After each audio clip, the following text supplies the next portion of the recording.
Happy Monday and welcome to the Bulwark podcast. It's the first podcast that we have recorded in the spring of 2022. So happy spring, Will Saletan. Thank you, Charlie. I'm very excited about the daylight savings. Yeah, I am excited about it. Don't get me started. Just don't get me started on daylight saving. So let's just set the scene where we're at here on the war in Ukraine. Some of this stuff is just hard to get your head around. This report that the war has caused more than 10 million people to abandon their homes. That's 10 million people in just 3 weeks. Ukrainian officials yesterday accused Russia of bombing an art school in Mariupol, where 400 people had been sheltering in recent days. And of course, this comes days after they had bombed a theater that had maybe as many as 1,000 people, including children. We also got this report over the weekend that Russia attacked a care home, a nursing home in eastern Ukraine, killing 56 elderly residents. And it increasingly looks like Russian forces will continue to bomb and bombard cities, killing civilians as the war settles into this brutal stalemate. So, give me your sense, Will, where we're at. I mean, this seems to be the conventional wisdom now. Not, I don't mean that in a negative way, but the military experts seem to be saying that it's very clear that the Russian, Plan A has failed, and yet this is going to be bloodier and more brutal than ever because this is now the strategy that the Russians have is to kill as many civilians as possible and maybe seize Mariupol to get a strategic victory before finding some way out of this thing. I am not a military expert, No. so I will have to confess I was naive. I was one of these lay people watching this war and thinking, if only the Ukrainians can stop the Russians in their tracks, we win. Right. I thought that was a victory scenario. Then the Russians, I don't know, in my head, I just thought they would go home. I'm sure a lot of us thought they would, lose. There was a word that I started to hear from the military analysts that I'm sure you heard too, culminated. Did you hear this word? Yeah, strange Yeah, word. Yeah. a culmination. What is it? Well, culmination apparently in the military terms means you're done. You're right. You have accomplished what you can accomplish with the resources you have. In this case, the Russian military in Ukraine. And so I thought, okay, so we won, right? And the answer is no. You end up in this thing that they call a stalemate. And I think of stalemate as, okay, nothing's happening, right? But what they're explaining to us is stalemate means, oh, no, the Russians are sitting there. They're not advancing, but they're just going to pummel the living daylights out of the Ukrainians. And when we say the Ukrainians, right, we're not talking about the military. They are killing Ukrainian military, but they're just shelling the cities, as you're pointing out. And so this stalemate consists of more and more Ukrainians dying every day. And I'm just at a loss for what to do in this situation where we technically won the first stage of the war, and yet the losses in human terms are just incalculable. Well, nobody loses a war until they're willing to admit defeat. This is something that I think General Hertling made this point. What will it take for Vladimir Putin to admit that he has been defeated? I can't even imagine a scenario. So we're hearing now, I think the Wall Street Journal has a report about the Russian Plan B, which is to achieve some strategic victory, Mariupol, and then perhaps use that as leverage to negotiate Ukrainian neutrality. I cannot imagine the Ukrainians agreeing to neutrality. But you're right. I mean, now it is just simply this war of attrition where the Ukrainians are trying to attrit the Russian forces and are having tremendous success doing that. But the Russians trying to reduce as many cities as possible. Look, I know that war is hell, but it's very clear now that there is no indiscriminate bombing of civilians, that it's very discriminate, it's very intentional, that what the Russians have done is rather than focusing on fighting a anything close to a conventional war is they've kind of morphed into just raw terrorism. I mean, what else? How else do you describe what they're doing to civilian populations other than state-sponsored terrorism, trying to terrorize the civilian populations of Ukrainian cities? Yeah, that's a really good point, Charlie. I mean, what you're making me think of course, is that the entire premise of US Russian cooperation in previous years, like, since 2000 or whatever, has been anti-terrorism, right? And that was what the Russians presented themselves as. Like, we're going to help the other big powers unite against terrorism. And what they meant was Arab terrorists, right? Or Muslim terrorists. And what's actually happened is that Russia has become the largest terrorist in the world, right? They're just deliberately killing people to achieve a political objective, which is the definition of terrorism. I keep thinking of the guy. You remember this? I think it's like 5 years ago. The guy in Las Vegas who goes and gets a hotel room up on the top of some fancy hotel, busts out the windows, has like a dozen Yeah. AR-15s, and just Jesus. opens fire and just massacres. He killed like 60 people, wounded another 400. I mean, it's this, and we call that mass murder. What do we call what the Russians are doing, right? They have bigger guns, they're killing more people. It just feels like this isn't war, this is mass murder. Well, and I think there's a disconnect because we think, that the world will look on this and on horror and will recoil from this brutality.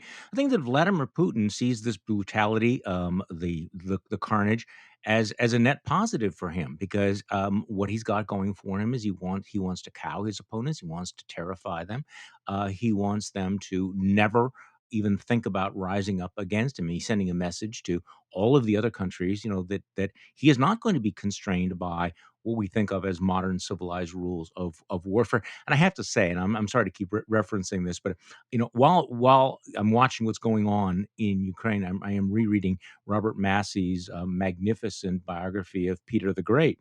And I'm at the section now where Peter the Great is still, I think he's 25, 26 years old.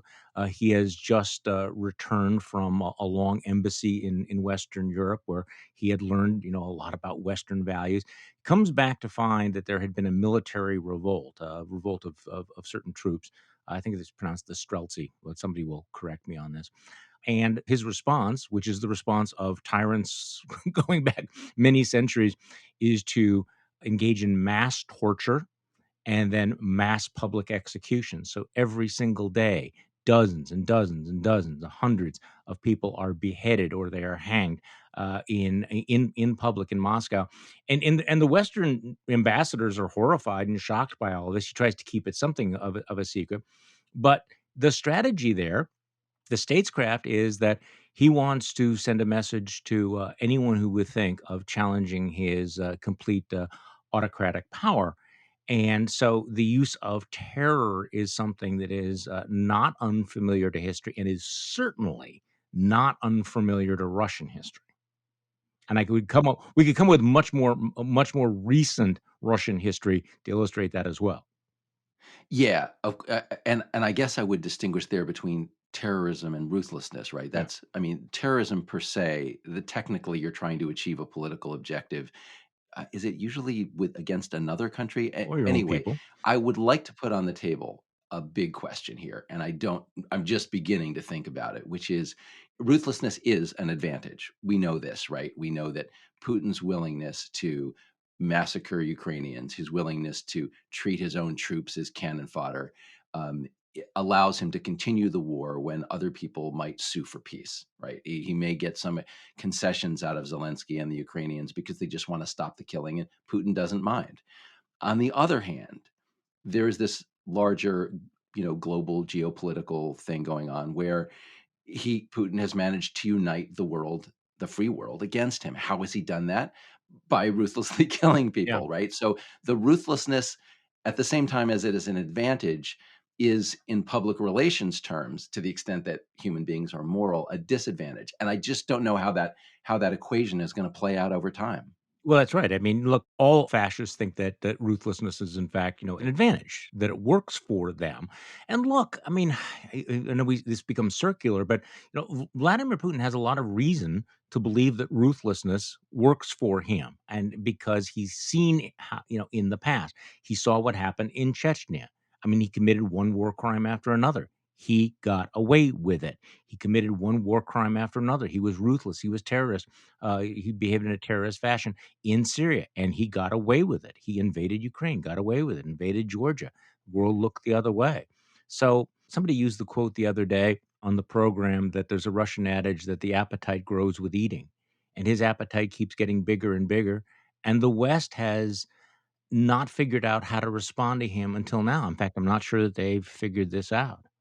Yeah, I'm thinking about what the West is doing and what the Ukrainians are doing in response to the ruthlessness and the extent to which the ruthlessness is driving that, right? Like, so the West clearly we've united countries that didn't previously unite against Russia, say in terms of shedding their dependence on Russian energy or being willing to implement larger sanctions.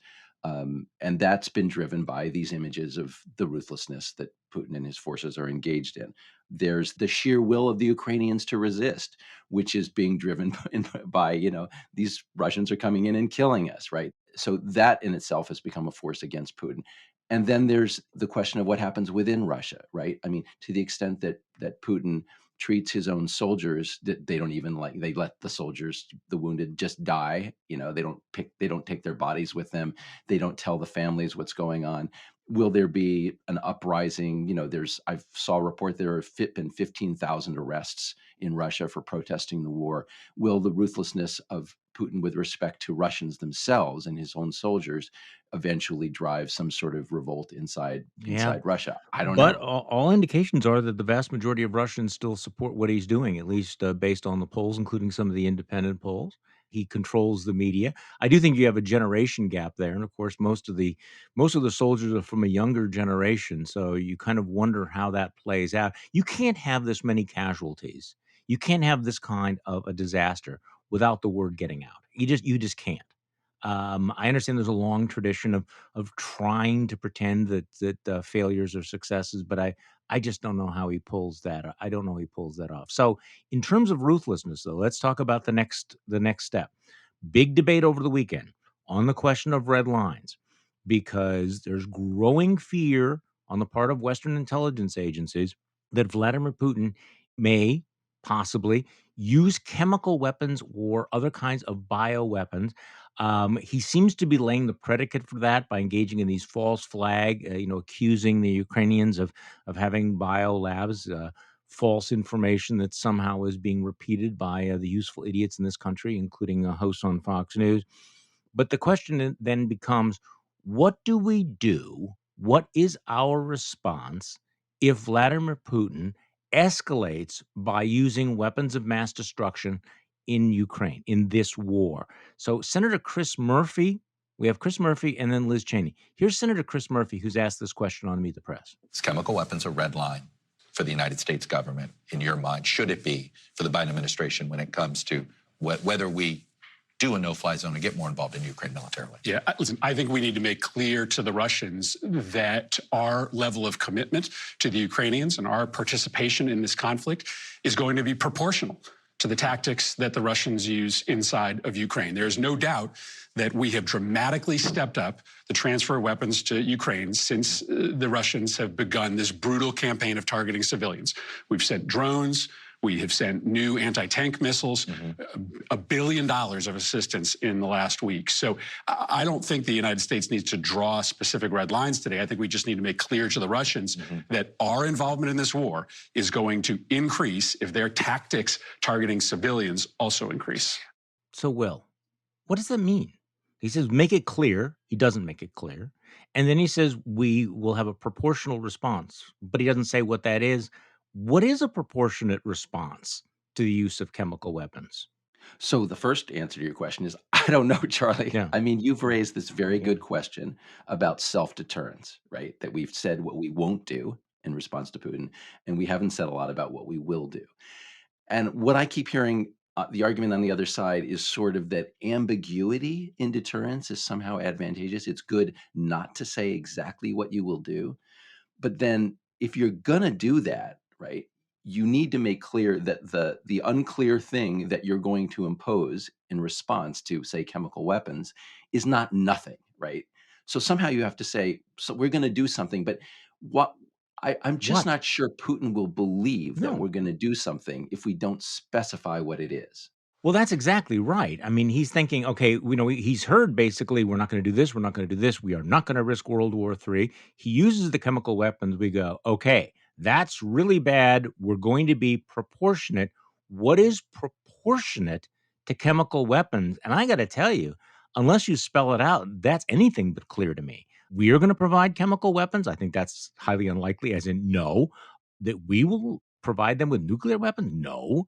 So again, I'm just not sure that there's anything that we are doing or saying now that deters him from doing that. Okay, let's go to Liz Cheney. Liz Cheney was asked the same question. I think that it should be, Chuck, and I think that we in the West, the United States, and NATO, we need to stop telling the Russians what we won't do.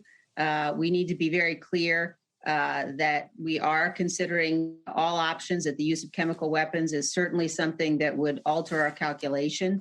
And we need to understand that, we shouldn't be in the business of, some have called it self-deterrence. Putin's actions so far have demonstrated, first of all, that the Russian military is nowhere near as capable as the world perhaps thought it was, probably not as capable as Putin thought it was.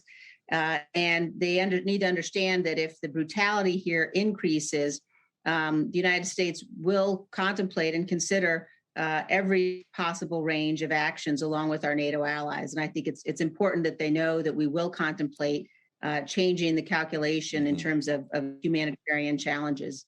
Okay, but again, what is she talking about?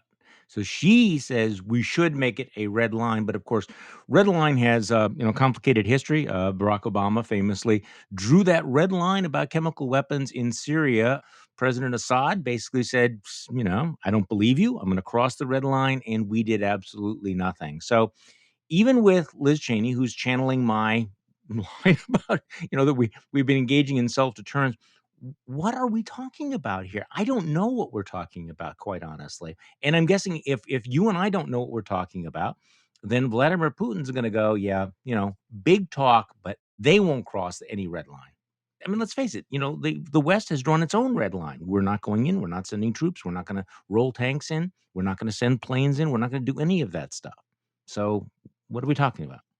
Well, okay, in defense of the West has already done a bunch of things, right? We've imposed the sanctions, we've sent in various kinds of weapons, we're sending, first we sent in, the lower class of, anti-tank, anti-aircraft missiles, and now we're sending, apparently, we're trying to get the higher class in, the S-300s.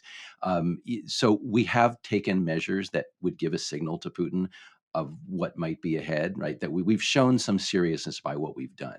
However, I think you're right there. I mean, I just wrote down what Liz Cheney said. And Liz Cheney is supposed to be the paradigm, right? She's supposed to be the person who shows what real deterrence in a red line is like. And her phrase was, what will we do? We will do, quote, every possible range of actions. Such So as we're what? back where we We were. will really, really be mad, and we're just going to rummage back through our, bag of stuff here, and like, okay, you have what? Nuclear weapons? What are you talking about? I mean, I'd like to know. And I think that in terms of deterring Vladimir Putin, we have to do something to make him nervous about what we will do. But it seems as if we have made ourselves so nervous about what he will do that we're unwilling to do that. Yeah, in defense of the ambiguity people, the people who advocate for being ambiguous in your deterrence, they might have some evidence that this tends to work better than being clear exactly about, like, for example, the argument might be if you tell people exactly what you're going to do. In Putin's case, he says, okay, I'll budget for those sanctions or whatever they are, and now I'm going to use the chemical weapons because I know I can handle what you told me you're going to do. If I don't know what you're going to do, I don't know, it could be something really scary. So but I would like to see evidence, Charlie. I like to be evidence-based. What is the historical record of ambiguous threats as opposed to clear threats in deterring this kind of behavior? This is a good question because these folks that are engaging in the ambiguity have been basically playing that card since what, 2008? And how's that worked out? Yeah. Right. Yeah. I mean, So really, I mean, not to go back and revisit our debate from last Monday, but I'm just, what have we deterred him from doing?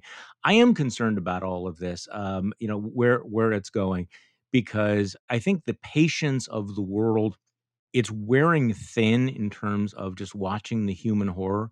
And, part of this is we could go, well, we've had horror before, we've seen this before.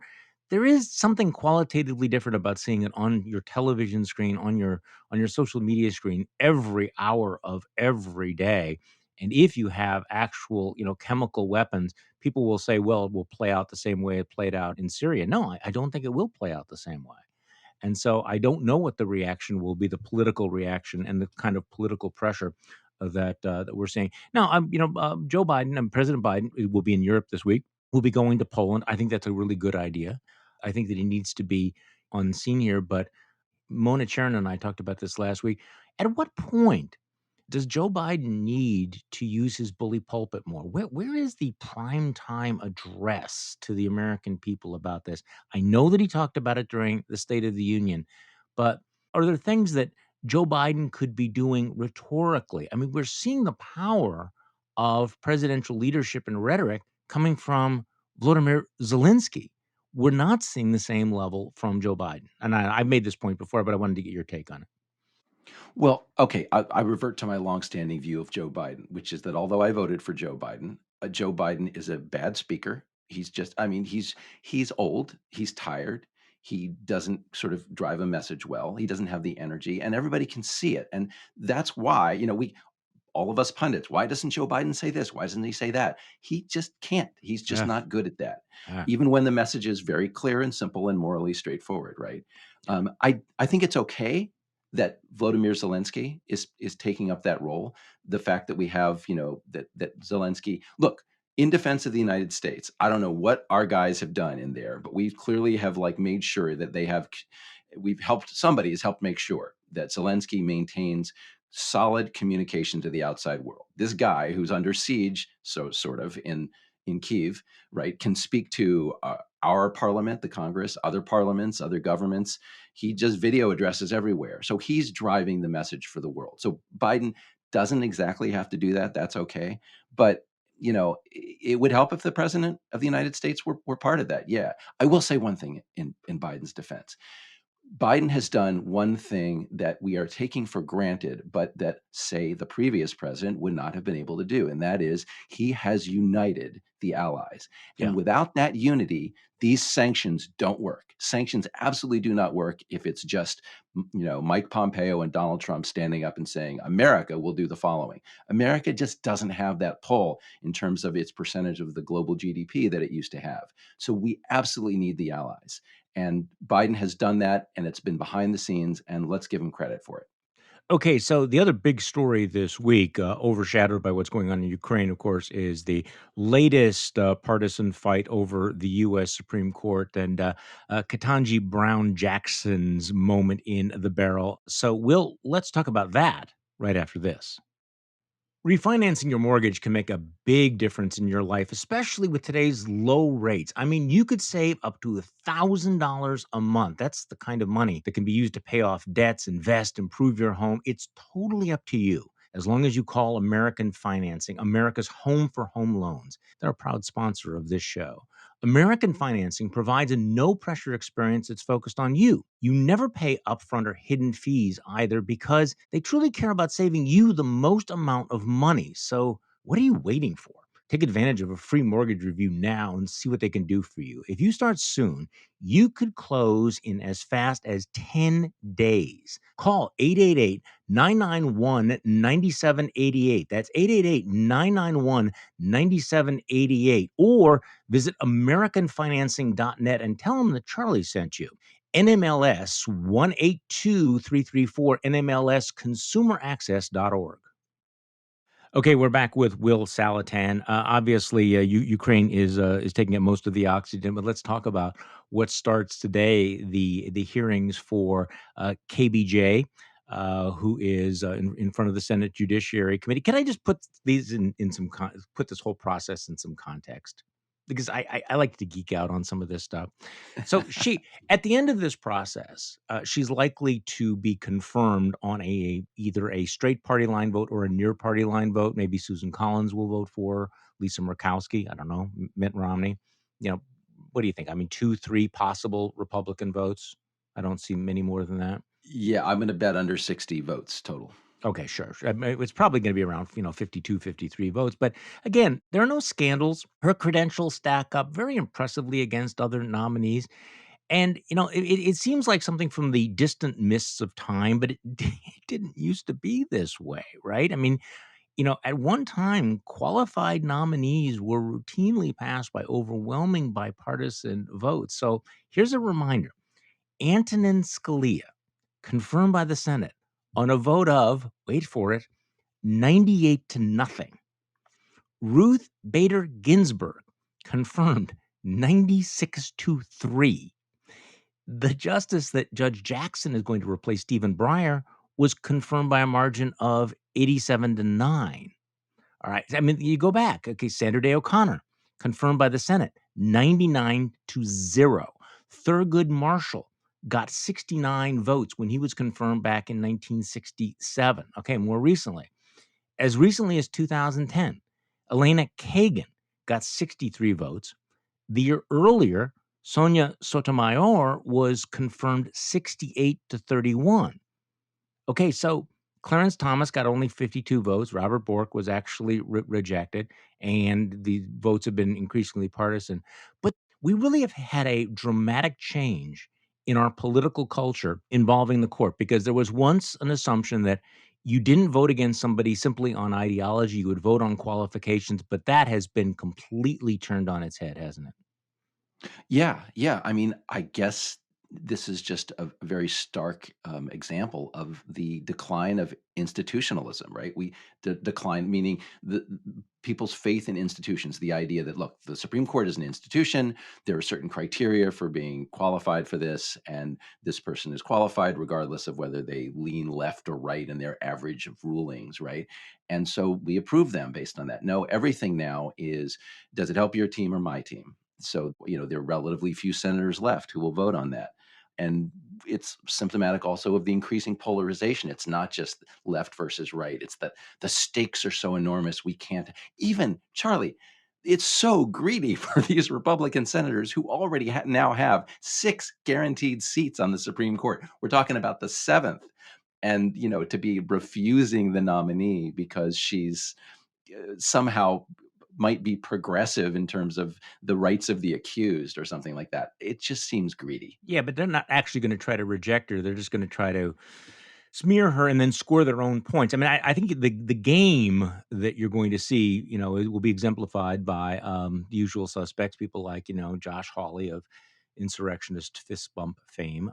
He's going to be leading the charge against KBJ, and he's latched on to child pornography, which I think is interesting. That of all of the things out there, that he's decided to go with this theme. And in my newsletter, I quote Don Moynihan, who thinks that this is kind of Q adjacent, that this is all part of this effort to keep raising the issues of child molestation that are out there.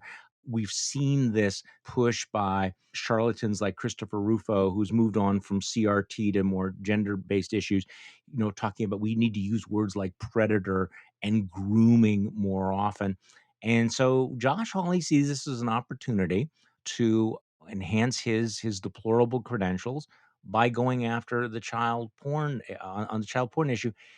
And to give you a sense of how cynical it is, virtually all of the well, like not virtually all of the fact checkers are saying that his analysis is bullshit. It's disingenuous. It's dishonest. Even National Review, Andrew McCarthy, has a headline: Senator Hawley's disingenuous attack against Judge Jackson's record on child pornography. So what you're going to get on display is, once again, what's happening to the right-wing political ecosystem.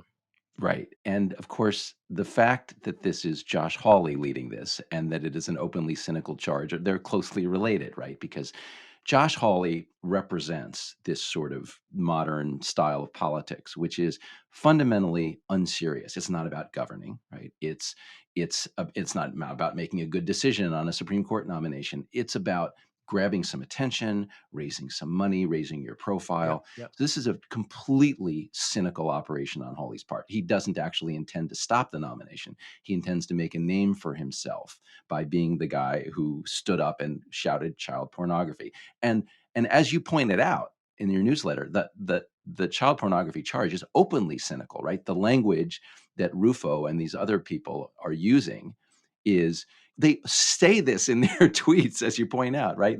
They say, use this language. They're talking to their own people. Call them predators. Call them groomers, right?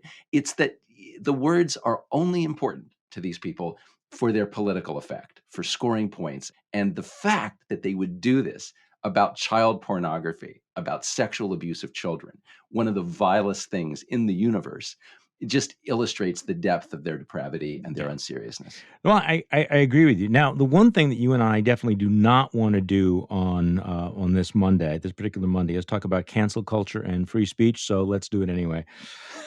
Well, because I don't know, it is interesting that we've had this debate break out again. I think it's appropriate given the fact that we're watching this ongoing clash between democracy and autocracy played out. So let's have a debate about the nature of liberalism and illiberalism. New York Times had this editorial over the weekend that really set off. It triggered folks, mainly on the left, which was kind of interesting. So the New York Times comes out and says, hey, we have a free speech problem in this country. And their first paragraph read, for all the tolerance and enlightenment that modern society claims, Americans are losing hold of a fundamental right as citizens of a free country, the right to speak their minds and voice their opinions in public without fear of being shamed or shunned. And I wrote about this yesterday. I think that overstates the problem and understates it at the same time, although I think they generally got it right. Just spoiler there. Simple matter of constitutional law, there's no fundamental right to be free from fear of being shamed or shunned, right? So that is an overstatement. But I also think they understate the problem because the threats to free speech aren't just shunning and shaming. I mean, people lose their jobs. They lose, they're shouted down. They can't teach. They can't publish. There's a lot going on here. But I wanted to ask you about this, Will. It seems like a lot of the reaction from folks from the left is that, well, the great sin here is to imply that this is a problem that both sides are guilty of. And both sidesism has become a form of heresy. Now, my take is, yeah, you don't have to believe that they're equally, bad, but the reality is the attacks on liberalism, the illiberalism, comes from both the right and the left. So why has that become a thing on the left? That don't ever suggest that we have contributed to any of this whatsoever, and we are not going to confront our own illiberalism, because I think that in itself is kind of dangerous. Yeah, well, okay. First of all, let me say where I come from in Yeah. this debate. I am a libertarian on this, which means what your first point, that you don't have a right to speak without fear of being shamed or shunned. That's, to me, that's the most important thing. We see around the world authoritarian countries where you'll get arrested, right? You go to Russia, you protest the war, they haul you off and put you in a paddy wagon and whatever. So it's very important that we just maintain the legal right, and then within that, you and I and everybody else can have an argument about the shaming and the shunning. And we can shame the shunners and shun the shamers and all that, right? And that's part of cultural debate. That's healthy. And that's what we're doing.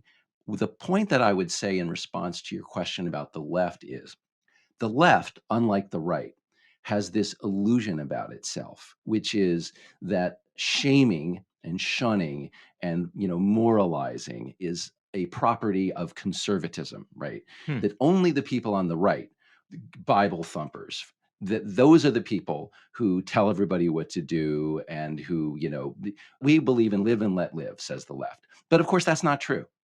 It's not true because it's in human nature to moralize, right? We judge other people. Progressives judge other people all the time. I cannot believe you're wearing that coat, right? How can you wear that coat? It is made of the wrong stuff. It is from the wrong country. It was made with child labor, whatever. So that kind of behavior goes on the left, and yet they don't see it in themselves. And so when you call them out on it, you say, stop shaming, stop shunning, stop isolating, a professor who said something that you found offensive. They just don't recognize themselves as behaving that way. I think that's right. But the reason I said I think it's dangerous is because, let's face it, I heard somebody say the other day, well, conservative principle supports free speech. The reality is there's a long history there. And if free speech had been in the care of conservatives, it would have been an endangered species for a very, very long time. And things have gotten worse. I mean, I thought Jonathan Last was absolutely right when he said, if we're talking about conservative in the wild, there's no longer any interest in free speech except as a cudgel with which to pursue power against political opponents. So you're seeing this very, very aggressive, anti-speech effort, banning books, banning ideas, telling schools what they can do and what they can't do. But It does strike me that the response from the left is muted because they have accepted the idea that speech that makes you uncomfortable should be, I don't know, silenced or censored. They have accepted the idea, or many of them have accepted. I'm obviously, generalizing here, but there are folks on the left who have bought into the idea of certain kinds of speech being violence, conflating speech with violence. So if people on the left do not support this and people on the right have cynically abandoned it, then we're in a difficult situation. What I'm really afraid of is the fact that you have this sort of two-pronged attack of illiberalism is exposing the fact that what we had thought of as a broad consensus in favor of tolerance and free speech is much thinner and much more vulnerable than we had thought. Yeah, okay, so I'll agree with you on that. However, I we tend to think that things are worse than they used to be, and we Mhm. forget how bad they were, Yeah. right? So then there was no good old days about free speech, you can argue. I mean, what you're reminding me of, Charlie, is when I was a college student, decades ago, and I remember using the phrase verbal rape. So we accuse somebody of verbal rape, right? So Okay. that kind of language, the conflation between violence and speech that you're talking about, was going on the whole time. And maybe we now have more of a political debate about what goes on college campuses, but so that was always there. To your point about the right, though, I said before, I just bashed my friends on the left and said, you guys don't admit that you're moralizing all the time. On the right, there's increasingly this trick that they use to justify their censorship, which is, oh, we're still libertarian. We still believe in limited government. We're not restricting speech. But somehow the government here is paying for, say, a professor at a state university, Yeah. and therefore we can tell them what they can't say. And so they make it a funding question when it's really just an attempt to use the funding as leverage for the censorship.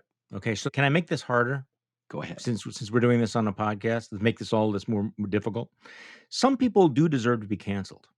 I mean, let's be honest about this. There are red lines that we have discussed in the past. If you are engaging in, raw racist speech, if you are peddling disinformation, if you are lying, then I think it's legitimate to say that you shouldn't have certain platforms. I don't have a problem with people saying, you know what, if a host on Fox News is peddling Russian disinformation, peddling the big lie about the election, and spreading disinformation about, life-saving vaccines, then I think it is legitimate to say that they should not have that platform.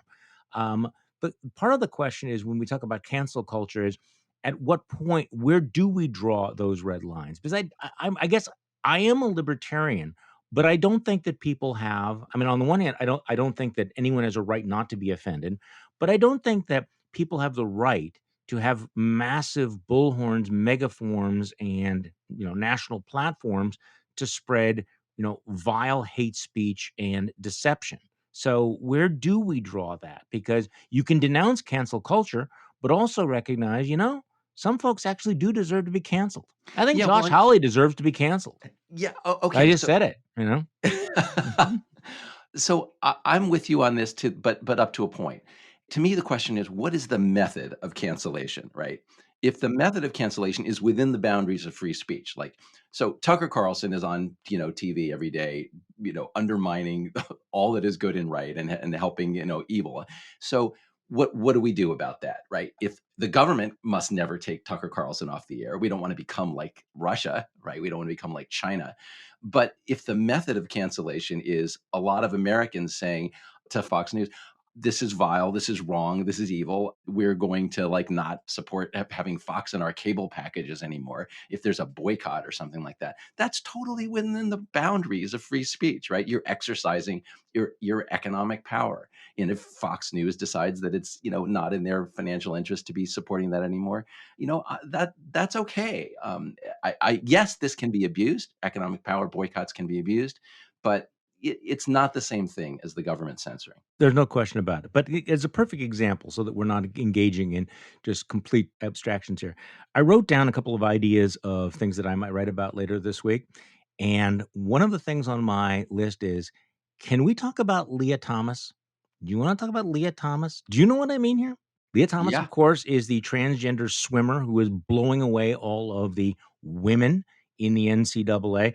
You want to talk about a massive gap between public opinion and elite opinion. This is one, because the polls would suggest that people see something fundamentally unfair in this issue of sports. So there is a big gap there.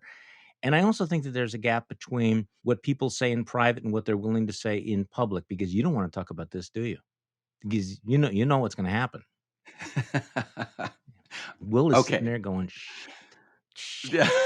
I shit, am, in fact. shit. I am. Okay, so here's the shit part, Charlie. The shit Shit. part is Speaking of talk about Leah Thomas. Shit. okay. So the part of it that like that Will's came gonna above my go into head is one of like, his hipster coffee shops, and someone's gonna hear it, and it's gonna like, oh man, was that okay, let me be Sykes? the lib. Let me be the Okay. lib for 30 seconds. All right. Here's the lib take on this, right?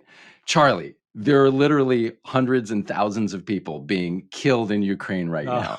So Oh. why are we talking about a transgender swimmer? Okay, that's I've just done the lib take. It is a valid point, right? This is a very small issue, and it's sort of like what Fox News looks for when there's a much bigger thing going on. Having said that, I don't disagree with you about the fundamental question here, right? The fundamental question is, should somebody have an unfair biological advantage? We don't let biological males who may remain identified as men compete in women's sports, right? That's just unfair. Why would we let one who now identifies as a woman? Let's grant this person is mentally and we'll just say accept the progressive premise, Sure. is a woman, but has an unfair physical advantage, the same unfair physical advantage, so it, rule number one, go with science, go with evidence. And the science here, the evidence is Leah Thomas has an unfair advantage and should not be able to compete. Now, is that anti-trans? Very simple way to answer that question. What happens if a swimmer goes from a swimmer who is born biologically female wants to compete in men's sports, right? Would we allow that? My answer is yes. And the reason is it does not give that athlete an advantage. In fact, it's a biological disadvantage on average to have been born female in athletics. So if you draw that distinction, you are not taking an anti-trans position. You are taking a position against unfair advantage. I think you're right on that. And I think that this is the distinction that, believe it or not, I think that people can make this distinction. I think it's unfortunate that this has become stigmatized, but you can believe several things at the same time. And I don't think they're contradictory, which is to respect and affirm someone who has made her choice, say that she knows she should be respected and that she should not be discriminated against. On the other hand, recognize the fundamental unfairness of this situation and the particular unfairness to other women, because this is the end of women's sports if, in fact, this became more widespread. Now, you mentioned that this is has limited, it's a limited problem. I remember about a year ago that when this became an issue, and you had some bad faith politicians who were trying to exploit it, one of the defenses was the pushbacks was, well, there are no transgender athletes in high school. It doesn't exist. They're going after a non-existent problem. Well, the problem is it is now a real problem. It is tangible. And I think people need to understand why more than 60% of Americans have a problem with this. So, for people who would say, how many genders are there? In sports, there are only two genders. In sports, it is strictly binary. There's men's sports and there's women's sports. To be consistent, if there are multiple genders, then perhaps we ought to have multiple categories for sports. That the fair solution would be you have men's sports, you have women's sports, and you have transgender sports. I don't know, as long as it's binary, how you don't recognize the fundamental unfairness of this. And it was so illustrated. I mean, the thing about Leah Thomas is, she was so dominant that, and clearly was able to win things as a woman that she would not have been able to win if she was competing against biological males. And so it is so stark. It's the worst possible issue, I think, for progressives to use as a litmus test for whether or not you are a bigot or a progressive. Okay, now I largely agree with Yeah. all of that, and what I would add to it is a message to my friends on the left who whose hackles go up over an issue like this. So you look at this and you say, I cannot believe those bastards at Fox News Yeah. have in the midst of a war have seized on this petty thing about this one swimmer and they're attacking it. All right, there are two ways to deal with that. there's probably more than two ways in the spirit of non-binary to deal with it, but I'm going to just talk about two. Number one is you deny it. You say, I'm not going to talk about that. How dare you attack Leah Right. Thomas? You are a bigot, and let's get back to the important stuff, right? Second way of dealing with it is grant it. Grant it. They're right. They're right. Say, you know what? On the transgender swimmer, you're right. Right? She should not be able to compete in the women's sports because she has an unfair advantage. And now let's move on and talk about the important thing. Yeah. What's wrong with that? What's wrong with saying, no, we're against defunding the police, and now let's talk about how we can solve crime?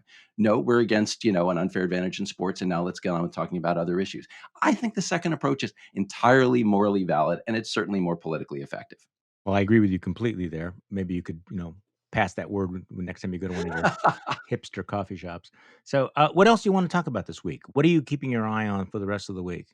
Well, I was struck by I saw Liz Cheney do her interview this weekend, and she used two words that I think are going to be really important when she was talking about the January 6th committee, the investigation.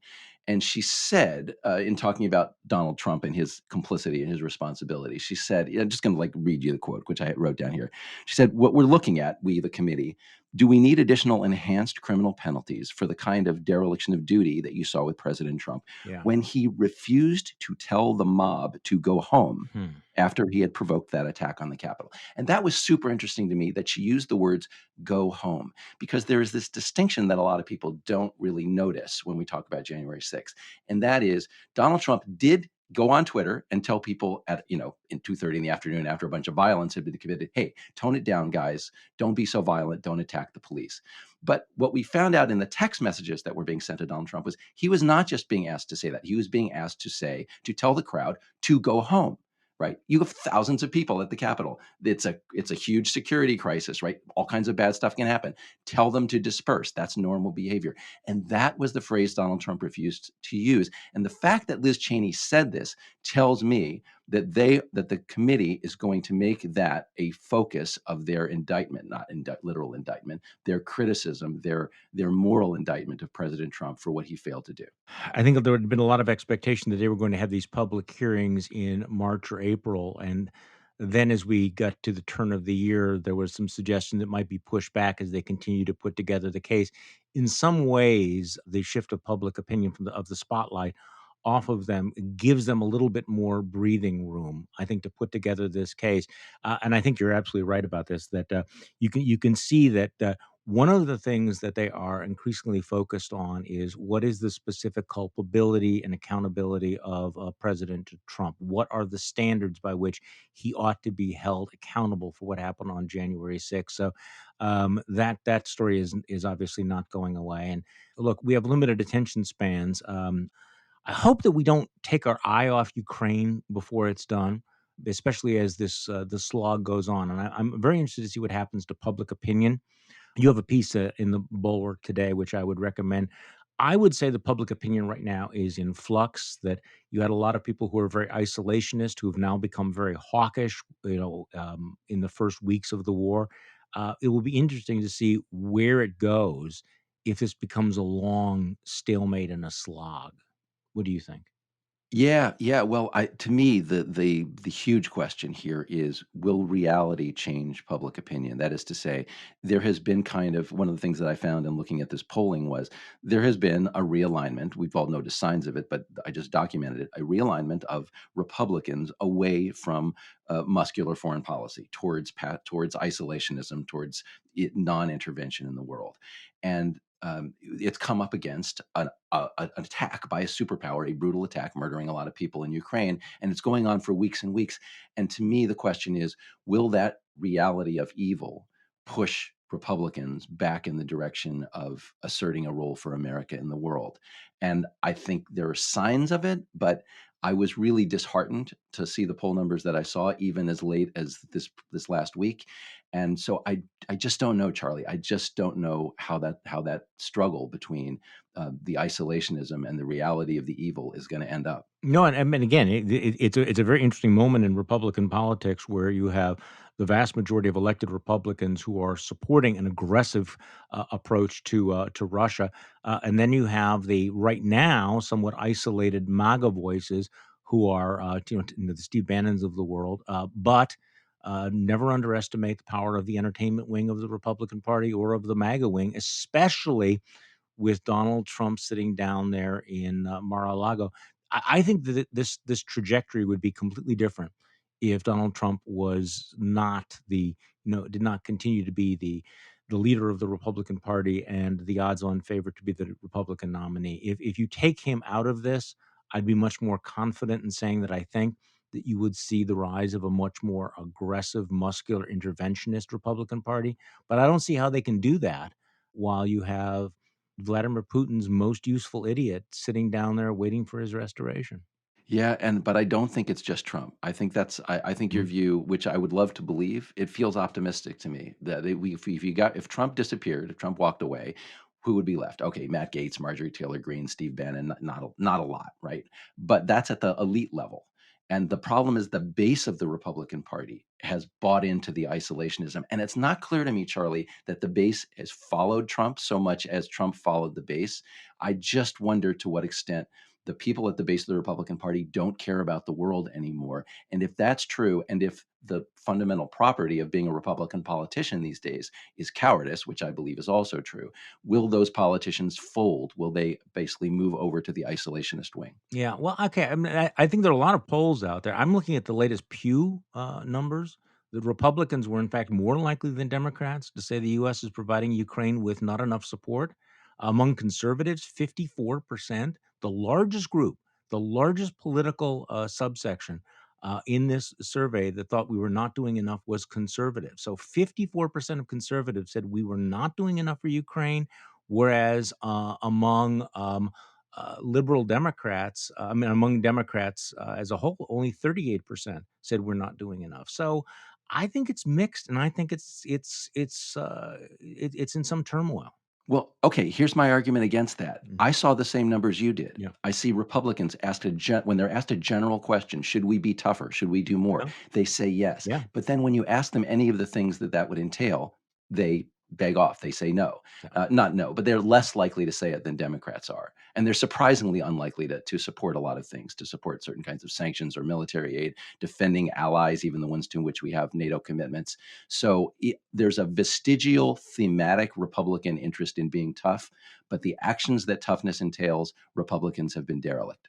Well, okay, let's see here. So the numbers may not be as high as the Democrats, but the overwhelming majority of Republicans do support, for example, the tough sanctions, correct? There's more support there, right? There's more support than opposition, and that is a good sign. Yeah, I think a lot of that has to do with just simply the partisanship that if anything is associated with Joe Biden, if you say, do you support Joe Biden's decision to impose sanctions? Republicans will say, no, I don't.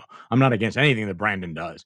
But yeah, again, I think it's going to be interesting because, on the right, there are two different historical streams. I mean, you do have the long history of isolationism, America First isolationism on the right, going back into the 1940s. But then you also have the Reaganesque Cold Warrior, more militaristic tradition, and I think there's a little bit of a cognitive clash going on there.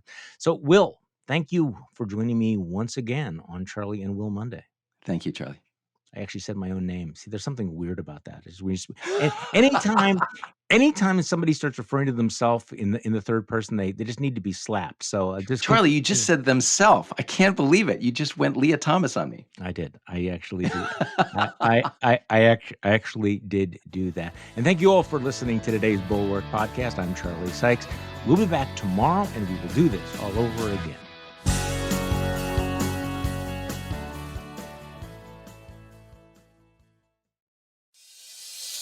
Hey, it's Rich Eisen, and my first guest of season 3 of Just Getting Started happens to be the new host of this podcast, my better half, Susie Schuster. You've got one of the most unique stories of how you got started, so why don't you come across the hall, take the chair, and oh boy, wait a minute, I think I locked the door. That's not a metaphor for anything. How's the lighting in here? I mean, I'm vain, So I thought for the first season, try to bring you people I thought were diverse and different and maybe interesting, and that's why I started off with Jeffrey Ross, the comedian. And then, we've got a bunch of other asks out, making Paul Rudd do it. Sorry, Paul, do you know that you're doing it? And I want this to be inspirational. Life is really hard right now, and sometimes you just need a little bit of help, someone to reach out their hand and pull you along, or to push you from behind and say, you can do this. And I'm hoping that's what you're going to get from Just Getting Started. Go follow Just Getting Started wherever you get your favorite shows.